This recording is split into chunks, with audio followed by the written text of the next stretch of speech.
Convido você a abrir a sua palavra em Efésios 4, que nós vamos falar a respeito das bênçãos de Cristo sobre a igreja e de que, como igreja, nós devemos viver essa bênção. Como responder ao Senhor diante da sua graça, diante da sua misericórdia, de nos resgatar e de nos constituir enquanto igreja.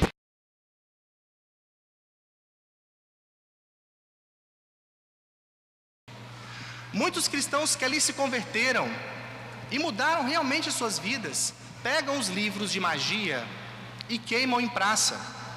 A quantidade de livro queimado, o seu valor, daria mais ou menos hoje equivalente a 50 mil dias de trabalho.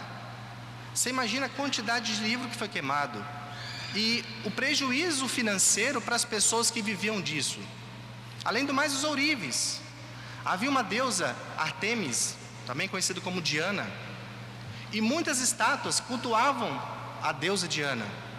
E as pessoas que fabricavam essas estátuas, que vendiam, elas então vê o seu comércio indo por água abaixo com a conversão de muitas pessoas.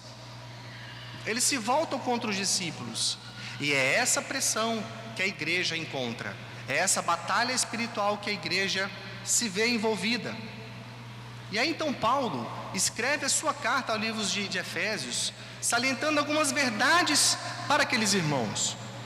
Que era uma igreja abençoada, que era uma igreja que foi levada da morte, uma morte espiritual, para a vida, uma nova vida em Jesus Cristo. Era uma igreja que tinha a garantia da sua extensão mundial, uma vez que o evangelho era pregado tanto a judeus como não judeus. Havia uma batalha espiritual, e Paulo alerta a respeito da necessidade da igreja viver a sua unidade. Essas verdades, elas são bem colocadas e didaticamente separadas no livro de Efésios. Se podemos dizer e salientar com relação ao texto que nós lemos, é o fato de que a igreja, agora, como uma unidade orgânica de pessoas que estão se convertendo e estão se unindo ao corpo de Cristo, o fato pelo qual o Senhor reconciliou o homem consigo, agora o homem é desafiado a, nas suas relações interpessoais, refletir esse relacionamento vertical de Deus com o homem. Todo esse relacionamento, ele deve ser pautado na pessoa do Senhor Jesus Cristo. E as bênçãos de Cristo sobre a igreja, permitindo essa reconciliação do homem com Deus. Agora, o homem debaixo dessa bênção, ele deve, dentro do seu coração e na sua relação interpessoal, refletir essa bênção que Cristo deu à sua igreja. Cristo, didaticamente, é referido neste livro como cabeça da igreja. E Paulo, no capítulo 5, ele mostra que essa relação reflete no lar, onde o homem é o cabeça da mulher, como Cristo é o cabeça da igreja. E em diversas partes do capítulo, ele exalta a necessidade de que nós mantenhamos o foco na pessoa do Senhor Jesus Cristo.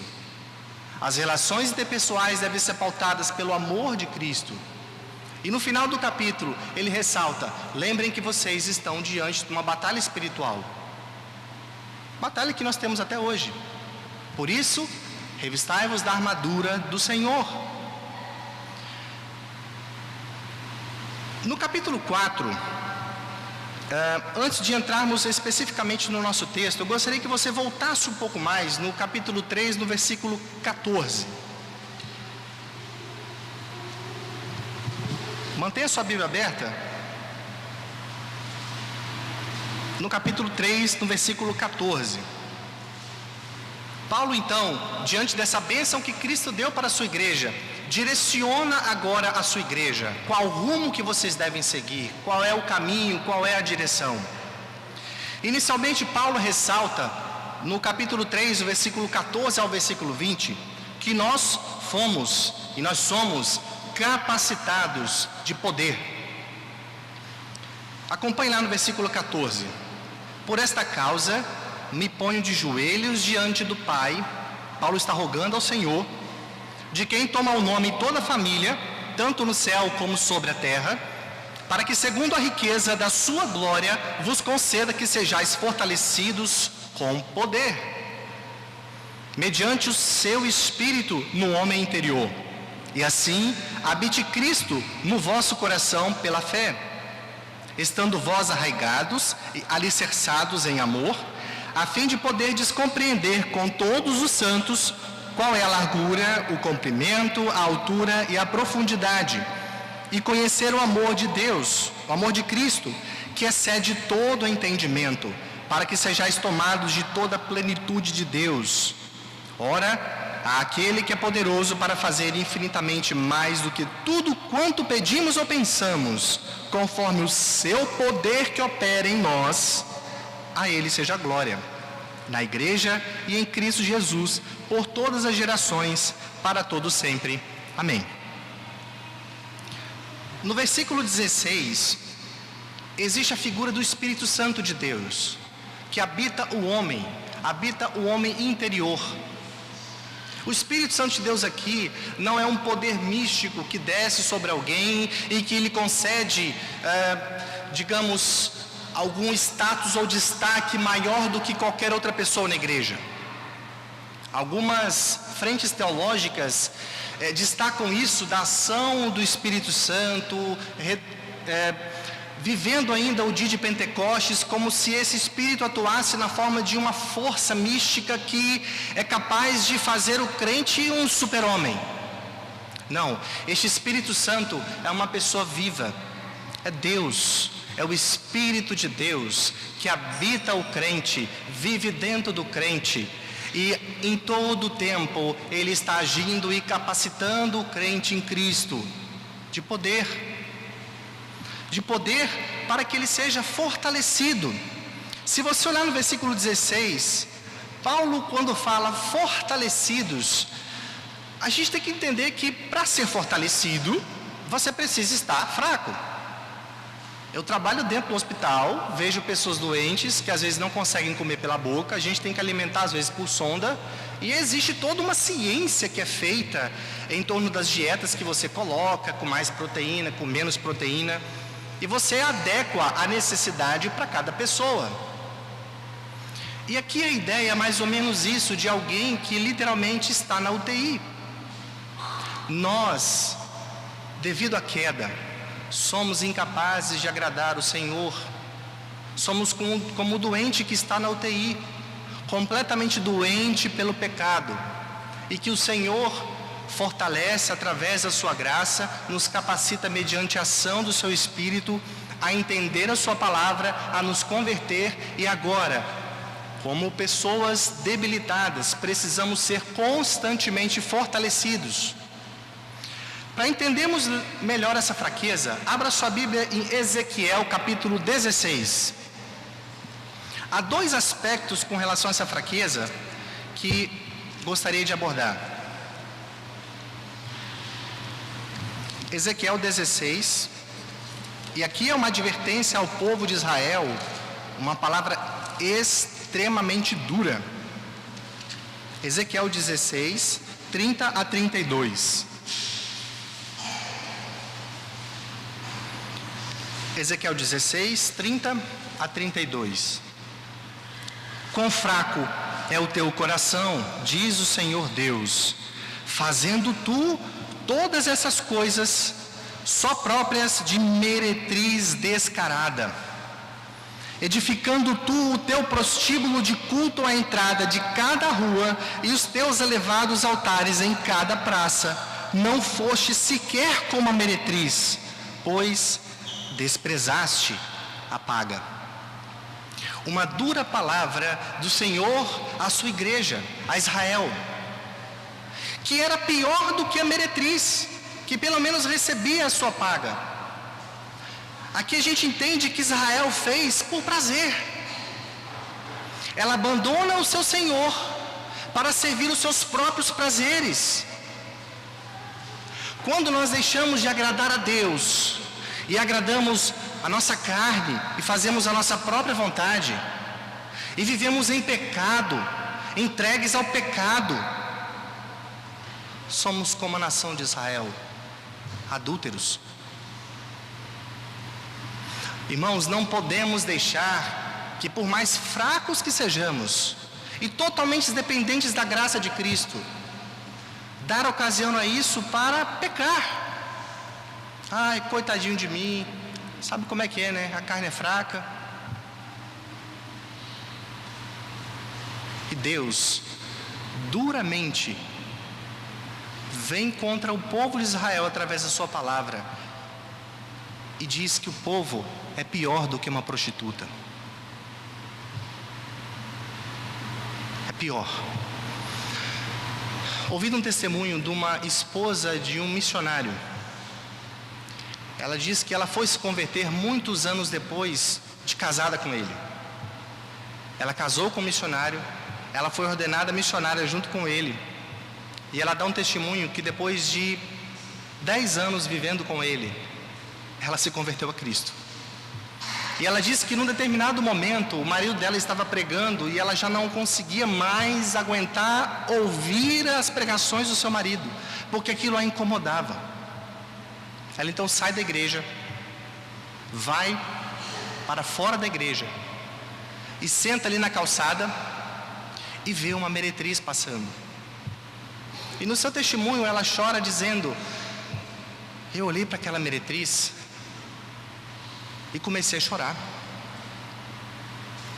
E ela dizia, ela não tem vergonha de mostrar para as pessoas quem ela é.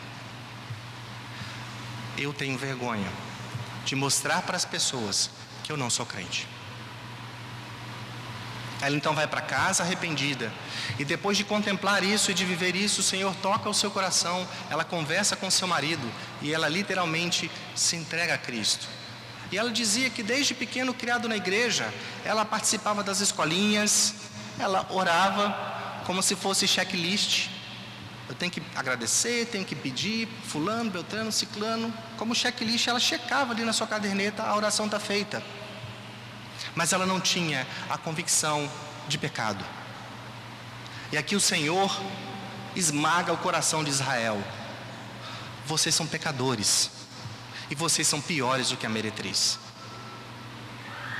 Agora, olha o contraste de 2 Coríntios 12, quando Paulo fala a respeito da sua fraqueza.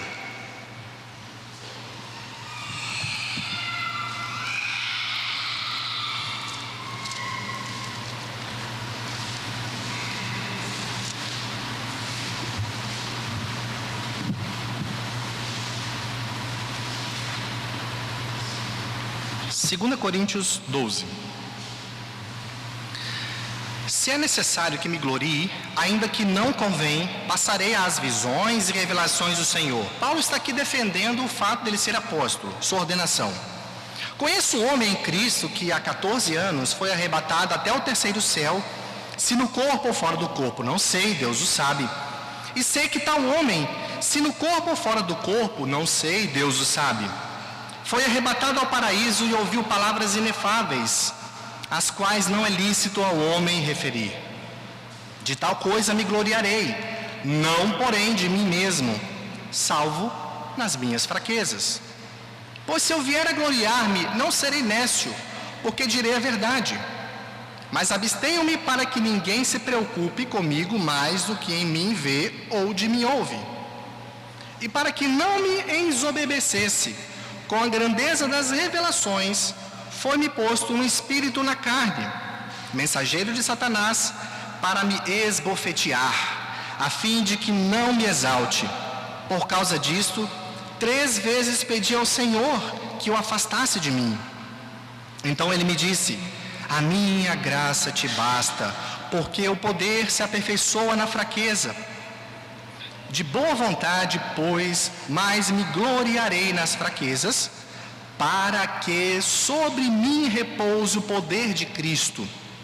Pelo que sinto prazer nas fraquezas, nas injúrias, nas necessidades, nas perseguições, nas angústias, por amor de Cristo. Porque quando sou fraco, então é que sou forte. Há um literal contraste em que Paulo ele enxerga a sua fraqueza humana E veja que fraqueza é essa. Ele foi arrebatado, viu coisas que ele nem tem coragem, né? O homem não seria capaz de ouvir as palavras que Paulo ali ouviu no céu. E ele não se gloria nisso. O Senhor envia esse espinho que não sabemos o que é de fato, mas é algo que o incomodava e que o fazia lembrar a todo o tempo: Paulo, o poder não é seu. Paulo, não se orgulhe das coisas grandiosas que você faz. Paulo, descanse na minha graça. Não seja orgulhoso. Paulo, orgulhe nas suas fraquezas. E ele diz por quê? Porque nos momentos de dificuldade, de fraqueza, ele não está dando ocasião para pecar, mas ele está se refugiando no Senhor e descansando no Senhor, para que ele pudesse ser usado, cumprir a sua carreira, combater o bom combate e fazer exatamente aquilo que Deus ordenou para que Paulo fizesse. O que nós estamos sendo desafiados aqui, Paulo escrevendo ao livro de Efésios, é que a igreja seja fortalecida, mas seja fortalecida no Senhor, em Cristo, através do poder que o Espírito Santo concede. Não há mérito humano, não precisa ser estudado, não precisa ser eloquente, não precisa ser diferenciado, famoso, mas seja como o publicano que batia no peito e dizia: Senhor, eu não tenho coragem nem de levantar os meus olhos, perdoe a mim que sou um pecador. Como Paulo, nós devemos viver essa cruz de Cristo e sermos capacitados pelo Senhor, e nós somos capacitados perfeitamente. No versículo 18 e 19, ele usa o termo pleno. Nós precisamos compreender o amor de Cristo para que sejamos plenos. A palavra aqui nos denota o significado, a ilustração de um navio cujo porão está pleno, repleto de riquezas. E a riqueza que nós recebemos do Senhor é Cristo.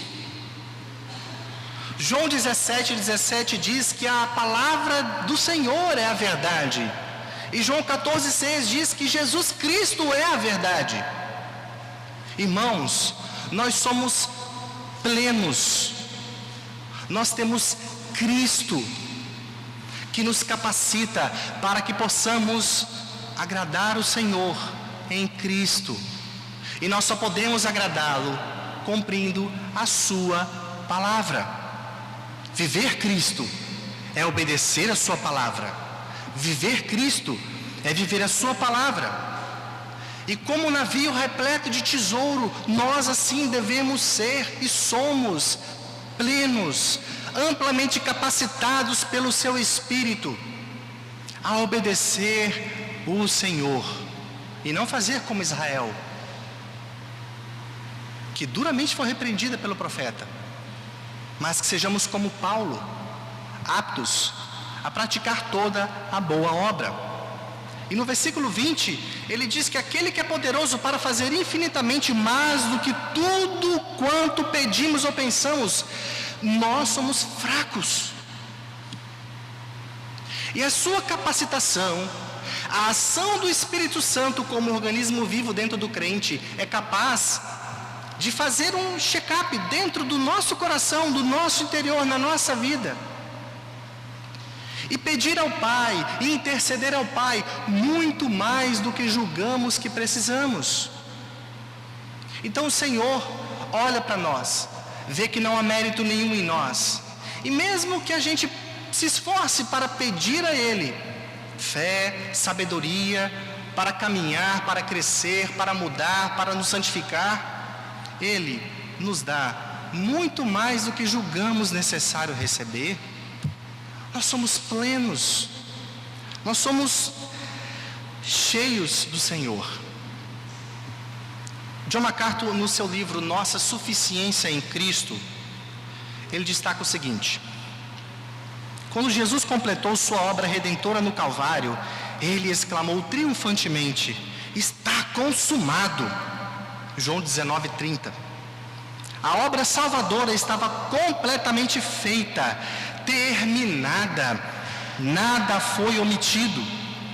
E a todos que são recipientes dessa salvação, é outorgado tudo quanto pertence à vida e à piedade, através do verdadeiro conhecimento de Cristo. 2 Pedro 1:3.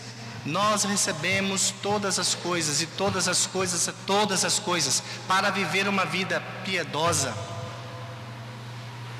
Nele temos sabedoria, justiça, santificação e redenção. 1 Coríntios 1:30. A graça de Cristo é suficiente para cada situação. 2 Coríntios 12:9. Nele somos abençoados com toda sorte de bênçãos espirituais. Efésios 1:3. E é o mesmo capítulo 1 de Efésios que diz que nós fomos eleitos antes da fundação do mundo. Fomos predestinados como sua igreja. Através de uma única oferta, ele nos aperfeiçoou para sempre. Hebreus 10:14. E finalmente em Colossenses 2:10, nós somos perfeitos em Cristo. Você precisa de mais o quê?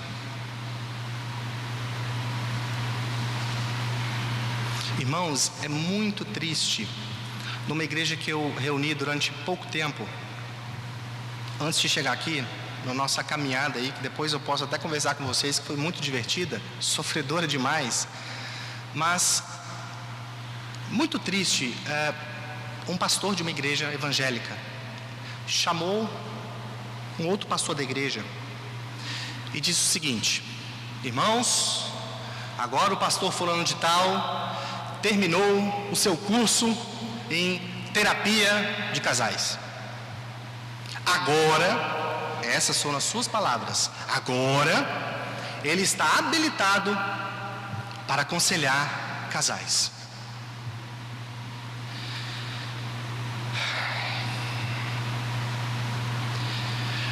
Uma vez um senhor chamou um mendigo que estava atrás do seu restaurante catando lixo. Ele chama o homem e diz: cara, para de catar esse lixo. Eu tenho um restaurante aqui, eu vou fazer uma coisa melhor por você. Vou te chamar aqui para dentro. E eu ainda não abri meu restaurante, a comida está toda colocada aqui, era um restaurante self-service. Trouxe aquele senhor para dentro, mostrou todo aquele banquete para ele e disse: pega o que você quiser. Aquele rapaz humilde ali ficou atônito. Ele nunca viu tanta comida na frente dele e podendo pegar exatamente tudo que ele queria pegar. Ele ficou congelado, paralisado, e o Senhor pegava nele: amigo, pode se servir. Eu posso pegar o que eu quiser. Claro. Mas eu posso pegar tudo o quê? Amigo, tudo que tem no restaurante, você pode pegar. E aquele senhor humilde então responde para o dono do restaurante: eu posso pegar tudo? Pode. Então eu posso voltar lá para trás para pegar o lixo? Nós trocamos toda a sabedoria que Deus nos concedeu, que fôssemos capazes de absorver através da revelação que é a sua palavra, um banquete, e preferimos lixo, o lixo da sabedoria humana. E Paulo, muito mais estudado do que eu, do que nós, considerou toda a sua sabedoria lixo por causa de Cristo. Ele deu muito mais valor à revelação do que Cristo deu a ele. É muito triste, irmãos, quando nós não enxergamos a palavra de Deus como suficiente. O que as ciências seculares tentam encontrar resposta, seja a ciência que for, e as não ciências, elas tentam encontrar resposta para as para as crises humanas, para o vazio que tem no coração do homem, elas tentam encontrar as respostas que a palavra de Deus já nos deu. E nós nos revestimos dessas heresias. E Paulo nos exorta, no capítulo 4, a andar de modo digno da vocação que nós somos chamados.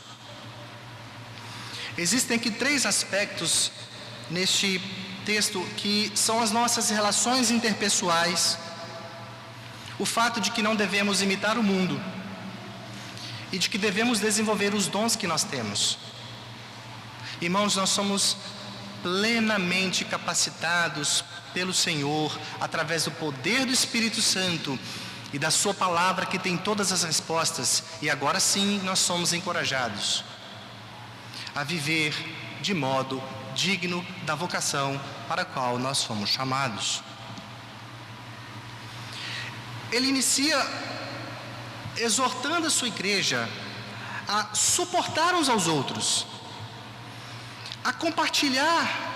A igreja, ela compartilha as suas fraquezas. Nós somos pecadores, ajudando pecadores. O conselheiro bíblico, ele nada mais é do que outro pecador, ajudando outro pecador. Nós vemos isso no casamento. O homem casa com a mulher, pecador com pecador. E veja como as relações trazem atritos quando cada um busca o seu próprio interesse. Ele não me dá atenção, ela não faz a comida do jeito que eu gosto, sem falar da toalha molhada na cama e outras coisas mais, né? Eu louvo ao Senhor porque eu tenho em casa agora uma consultora de moda, né? Porque a gente vai comprar roupa fora de casa, eu nem escolho minha roupa, eu levo a minha esposa e minha esposa, escolhe aí. Ah, eu desisti, né? Tem umas coisas assim que eu olho, não dá não. Mas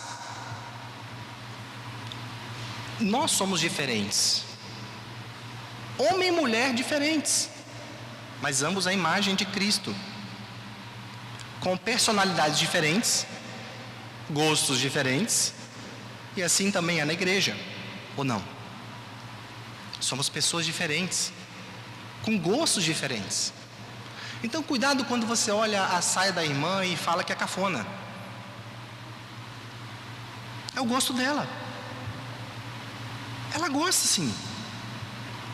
E nós deixamos de viver uma relação interpessoal que reflete Cristo.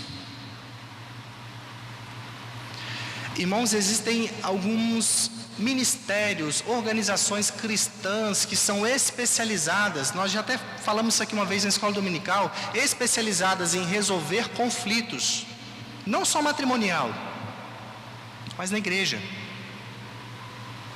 Ou não temos conflito na igreja? E Paulo nos exorta: vivam o Evangelho, viva a vida de forma digna da vocação que vocês foram chamados. Ele pede que a gente ande com humildade, com mansidão, suportando uns aos outros, suportando essas fraquezas, mas não apenas isso. Isso deve ser feito no vínculo da paz, através do amor de Cristo. Abra sua Bíblia em João capítulo 17, vamos ler do versículo 20 ao 23. João 17, 20 a 23.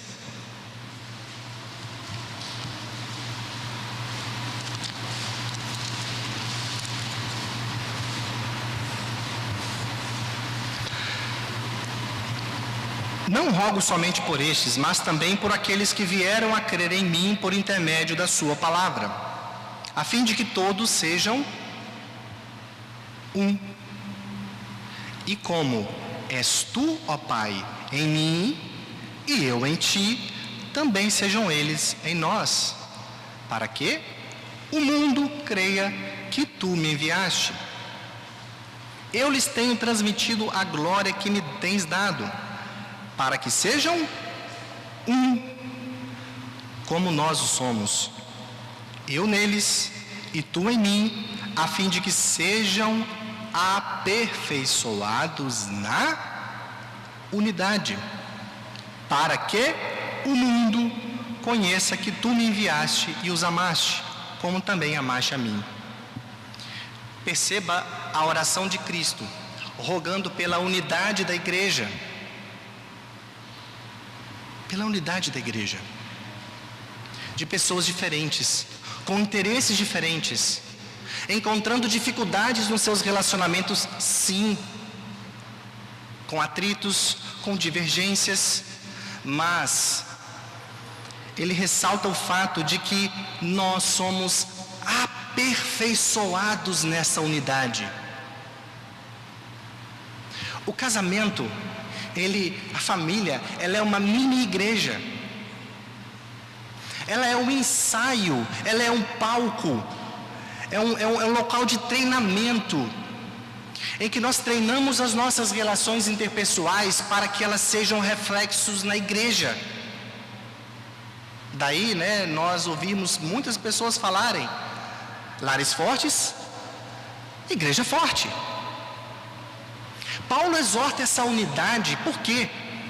Por causa das fraquezas humanas, do pecado. E ele nos pede que não mais sejamos como os gentios. Quando uma criança, a gente percebe muito esse jogo de interesse. Quando você olha uma criança que está brincando com outra, e sempre tem brinquedo, Onde tem criança, tem brinquedo, vai ter confusão. Esse é meu, esse não é seu, etc. E meio que na escolinha, eu cresci vendo isso quando era criança e a gente percebe isso. A professora, a tia na escola, ela chama as crianças quando estão ali num conflito e faz bem assim: Joãozinho, vem cá, por que você está brigando aqui com o Felipe?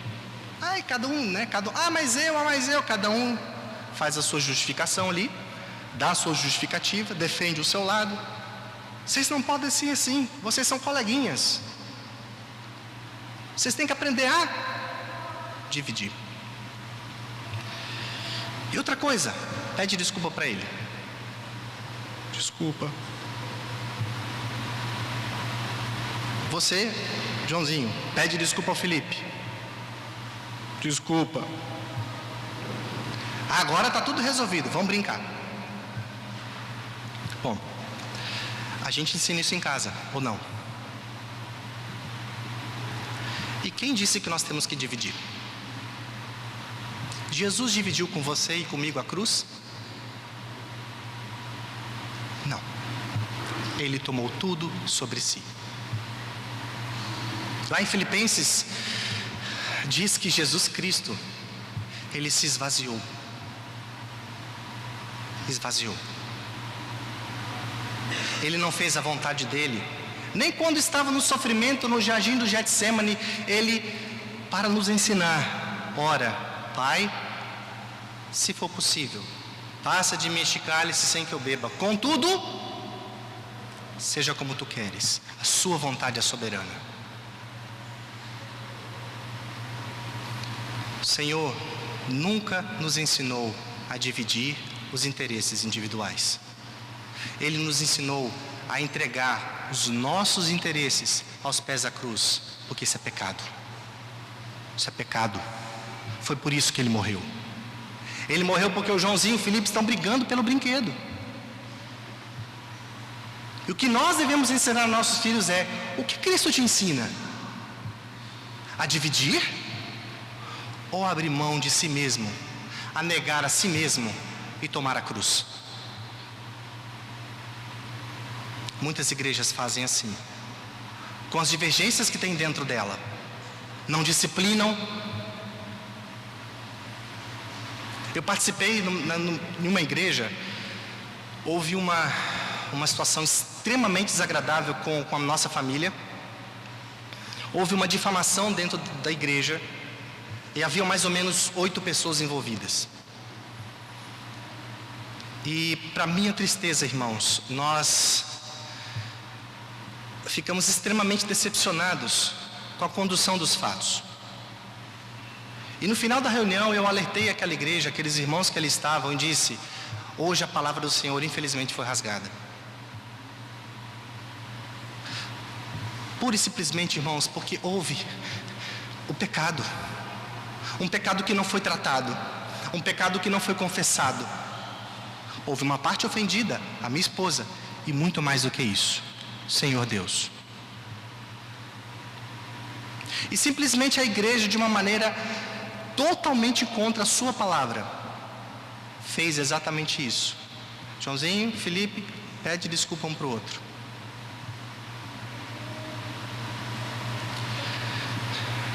Enquanto igreja, irmãos, nós somos plenos em Cristo. Nós somos direcionados pela sua palavra e somos exortados a não viver como gentios. Porque são gentios que buscam o seu próprio interesse. Veja lá o versículo 17 ao versículo 24 de Efésios.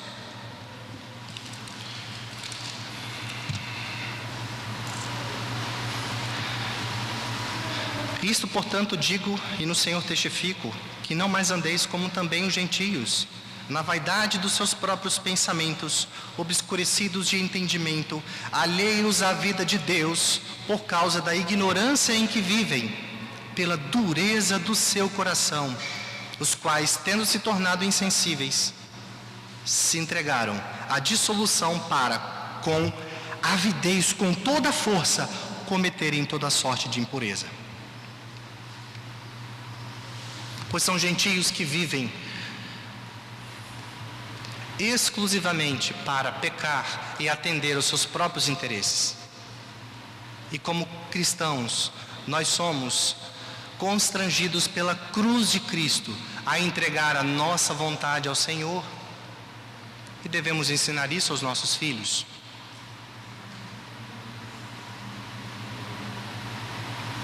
E eu lembro a eles, toda vez que tem uma confusão lá em casa, confusão lá em casa é o que não falta, né? Tem 3 lá que são os anjinhos, né? Meninos, o que vocês aprenderam com Cristo? Primeira pergunta, o que vocês aprenderam? E várias vezes eu já ouvi, tem que dividir. Eu falei, como? Vocês dividiram a cruz? Não, papai. Aí eles entendem um padrão correto. E a todo tempo eu os lembro, meninos, nós somos desafiados, mesmo brigando por um controle de videogame, a lembrar da cruz. A lembrar da cruz. Abra sua Bíblia no Salmo 1. Porque Paulo está nos advertindo a não andar como gentios que viviam entregues a seus próprios desejos.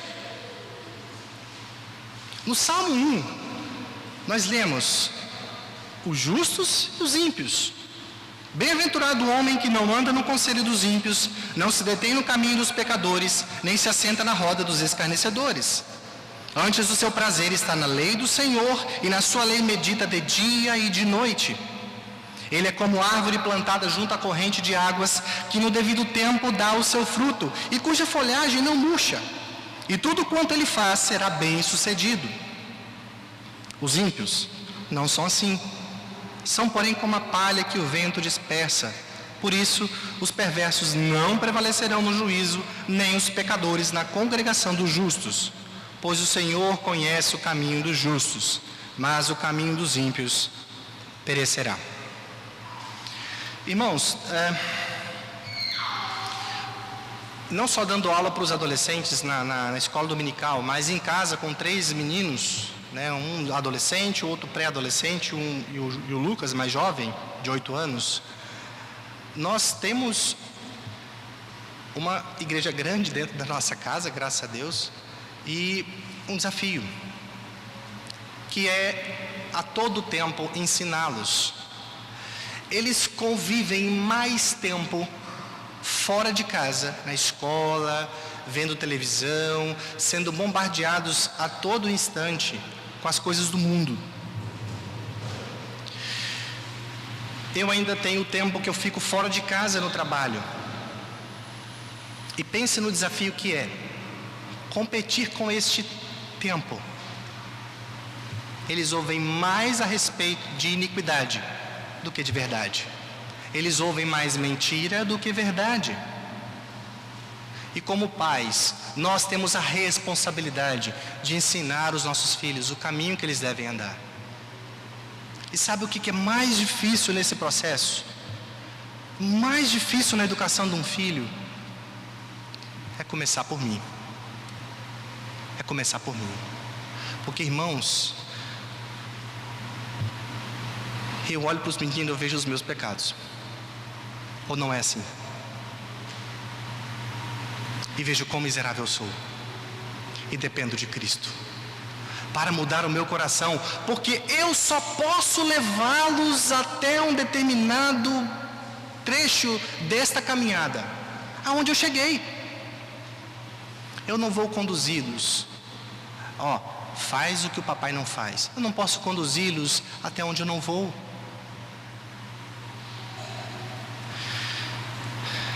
E nessa luta com as crianças e a todo tempo conversando, a gente tem situações como, por exemplo, o Gabriel, que já chegou para mim: papai, eu posso ir na festinha de aniversário do meu colega fulano de tal? E a gente começa a conversar com ele, o que vai ter, como é que vai ser. Uma vez no condomínio que nós morávamos, eu tinha uma visão privilegiada do salão de festas e, um bom tempo isso atrás, os meninos queriam no aniversário no condomínio. Queriam, estavam eufóricos porque queriam, os dois mais velhos, então eu deixei. E lá de cima eu comecei a olhar e vi que o salão de festas, que estava tranquilo, aparece lá uma luz no teto piscante, começa a tocar umas músicas bem edificantes, tipo Anitta e por aí vai. Começo a olhar a rapaziada circulando fora do salão, menino com menina, e aí eu tenho um código com as crianças, lá de cima assoviei, eles já sabem que eu estou chamando, sobe os dois. E aí a gente conversa: vem cá.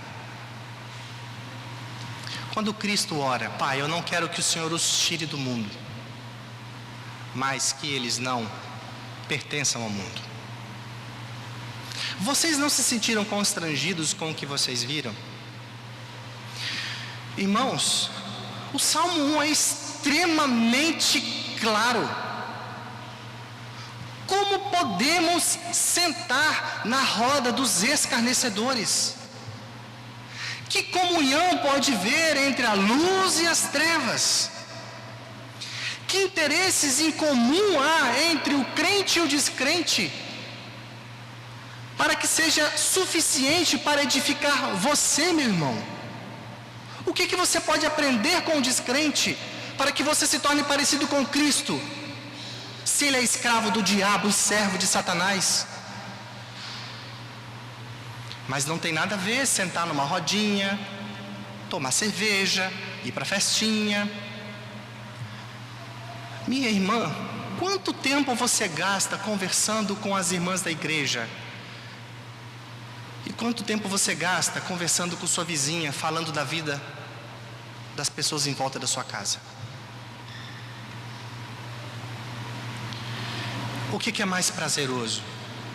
Estar na casa de Deus ou estar em outro lugar? Como podemos ter comunhão com as trevas? E a sua palavra diz que se nós amarmos mais essas coisas, nós estaremos em trevas, os nossos olhos estarão em trevas. E Paulo exorta a sua igreja: não ande como os gentios, mas se aperfeiçoem, vivam a unidade da fé, caminhem rumo ao pleno conhecimento de Cristo. E Ele nos dá a esperança de que nós seremos totalmente perfeitos como Cristo. E como vamos nos tornar semelhante a Cristo? Compartilhando as obras das trevas. Cuidado com o que os seus olhos veem. Cuidado com quem você investe o seu tempo. Cuidado, para não nos embriagarmos com as pressões, com as coisas deste mundo e nos apartemos da fé. E os benefícios que nós temos, voltemos lá para Efésios 4, versículo 14.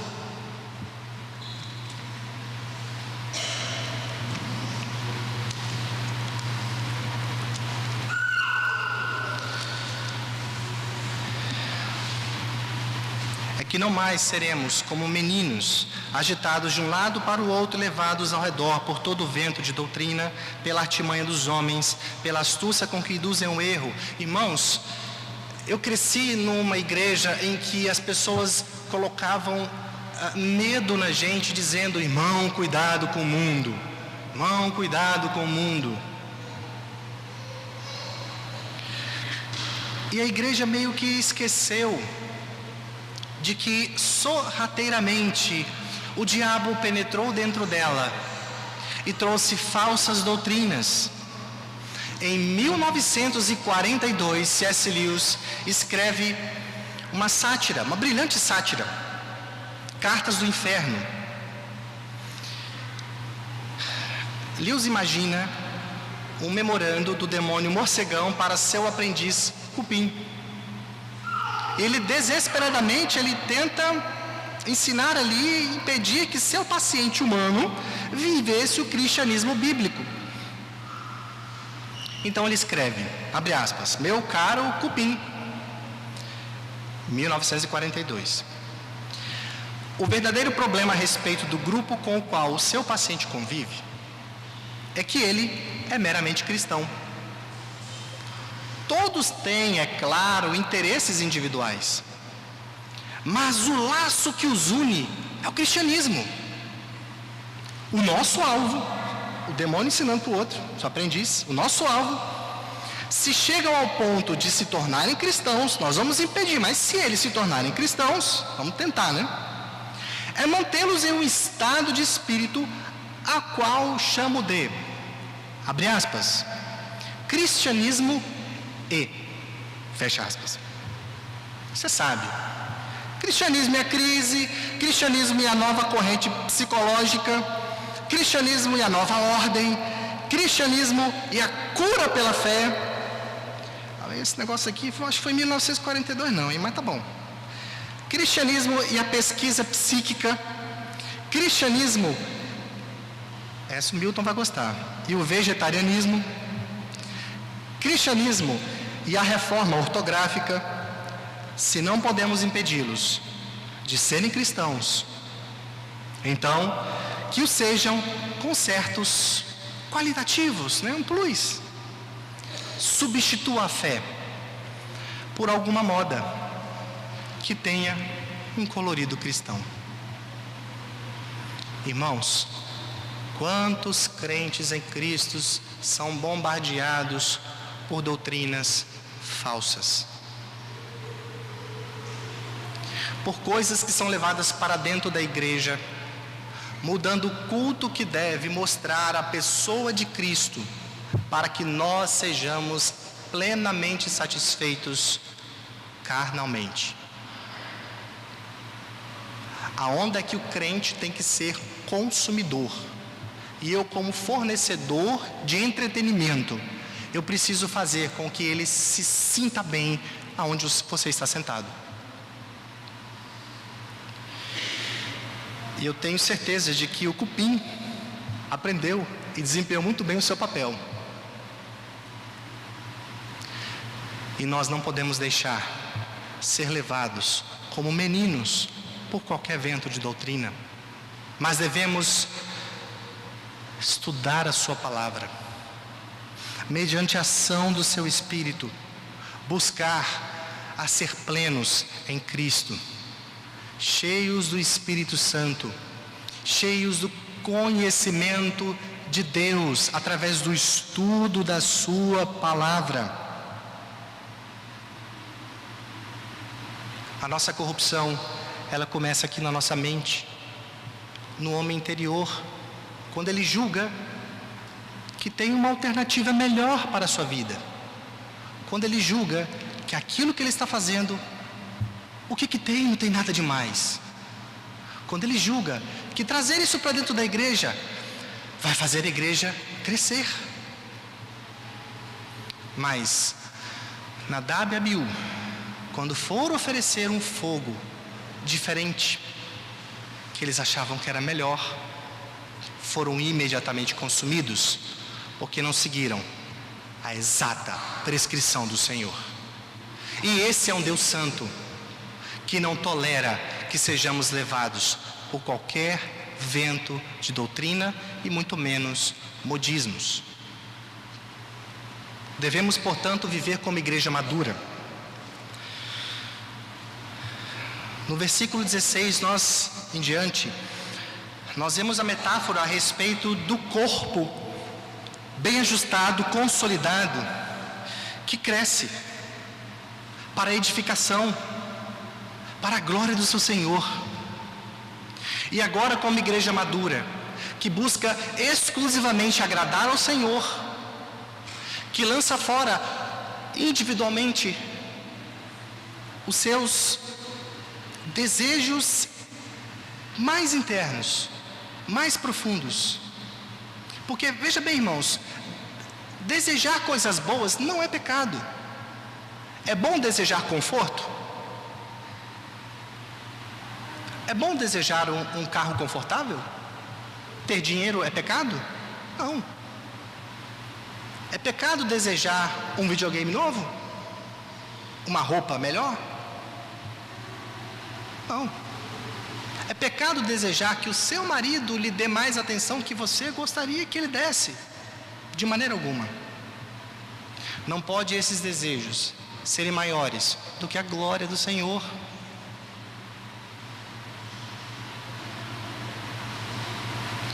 Não podemos adorar outra coisa que não seja Deus. Calvino diz que o nosso coração é uma fábrica de ídolos. E nós elegemos nossos ídolos, desejos que podem começar bons, mas roubam a adoração que deve ser dada somente ao Senhor. E por isso nós somos exortados ao Senhor a nos desvencilhar dessas coisas. Nós somos exortados através deste texto de Efésios a tomar 3 passos que é exatamente o processo de santificação. Cristo, ele nos ensina um processo em que nós devemos abrir mão de nós, negarmos a nós mesmos e tomar a sua cruz. E Paulo, de forma didática, ele nos dá um padrão que vai do versículo 25 até o versículo 32, que é um padrão de substituição. Mas esse padrão de substituição, ele é possível porque aqui no versículo 20 em diante, mas não foi assim que aprendestes a Cristo, se é que de fato tendes ouvido e nele fostes instruídos, segundo é a verdade em Jesus. No sentido de que quanto ao trato passado, inicialmente, vos despojeis do velho homem. Nós precisamos tirar a roupa velha. Os seus desejos que substituem a adoração ao Senhor. Precisamos nos despojar do velho homem.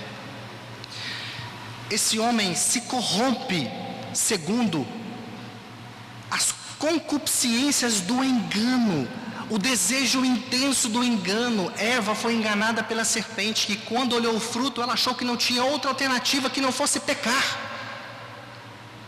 E nós somos enganados ao diabo e convencidos de que muitas coisas que, por mais boas que pareçam ser, elas são essenciais à nossa vida. Isso é engano, isso é mentira. E por isso precisamos trabalhar na nossa mente a palavra do Senhor através da ação do seu Espírito, e vos renoveis no Espírito do vosso entendimento. O entendimento quem dá é o Senhor. Mas há um pressuposto, há uma prerrogativa. Eu preciso Estudar a palavra. A santificação progressiva não é algo que eu fico sentado, inerte, e ela cai do céu, agora eu sou um crente novo. Ela exige de você a sua parte, a responsabilidade humana. E Paulo diz, você tire a capa velha. Trabalhe no espírito do seu entendimento para que você entenda a sua palavra. Mudar a base do conhecimento que nós temos, da nossa consciência que deve ser moldada pela palavra de Deus. A nossa consciência, ela é ferramenta do Espírito Santo de Deus para nos lembrar a palavra do Senhor, para constranger o nosso pecado. Por isso Paulo cita o que é uma consciência cauterizada. É aquela consciência que ela não é sensível a mais nada. Ela está cega, ela está escrava do seu próprio desejo. E não é assim que nós devemos viver. Os gentios vivem assim. Como igreja abençoada pelo Senhor, resgatada pelo sangue de Cristo. Um Cristo que morreu na cruz, em que a ira de Deus caiu sobre ele, a ira que era sobre nós.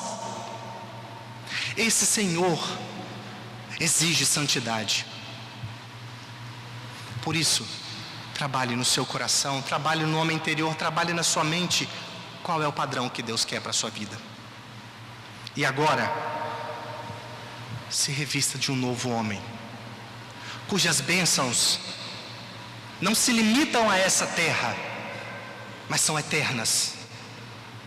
E cujo maior gozo será ser exatamente igual a Cristo. Perfeito, sem mancha. Lá não haverá dor, lá não haverá sofrimento, lá não haverá choro. Uma Jerusalém celestial que nos espera. E mesmo que a sua vida seja uma vida de sofrimento, como foi na época da igreja de Éfeso, como é hoje para muitos cristãos que são perseguidos. Eu, quando me converti, a primeira perseguição que eu sofri foi na minha casa. Toda a minha família espírita, toda. E eu pregava a palavra para os meus pais e meus irmãos: aceitem a Cristo, senão vocês vão para o inferno. E muitos têm medo de pregar Cristo e perder a amizade do mundo, e perder às vezes aquela imagem que ele tanto construiu. Por isso, do versículo 25 até o capítulo 5, versículo 2, o padrão adotado aqui é de substituição. Pare de mentir e fale a verdade. Irai-vos, mas não pequeis, e resolva sua ira antes do sol se pôr. Se você está irado com sua esposa, com seu marido, com seu filho, com alguém da igreja, não espere o dia terminar para você resolver isso não. O Senhor, Ele nos alerta a nos edificar mutuamente. O Oloir leu um texto hoje na escola dominical, que é Hebreus capítulo 3, versículo 12 ao versículo 15. Cuidado, irmãos. Jamais aconteça haver em qualquer de vós perverso coração de incredulidade que vos afaste do Deus vivo. Pelo contrário, exortai-vos mutuamente, cada dia, durante o tempo que se chama hoje, a fim de que nenhum de vós seja endurecido pelo engano do pecado. Porque nós nos temos tornado participantes de Cristo, se de fato guardardes firme até o fim a confiança que desde o princípio tivemos. Enquanto se diz hoje: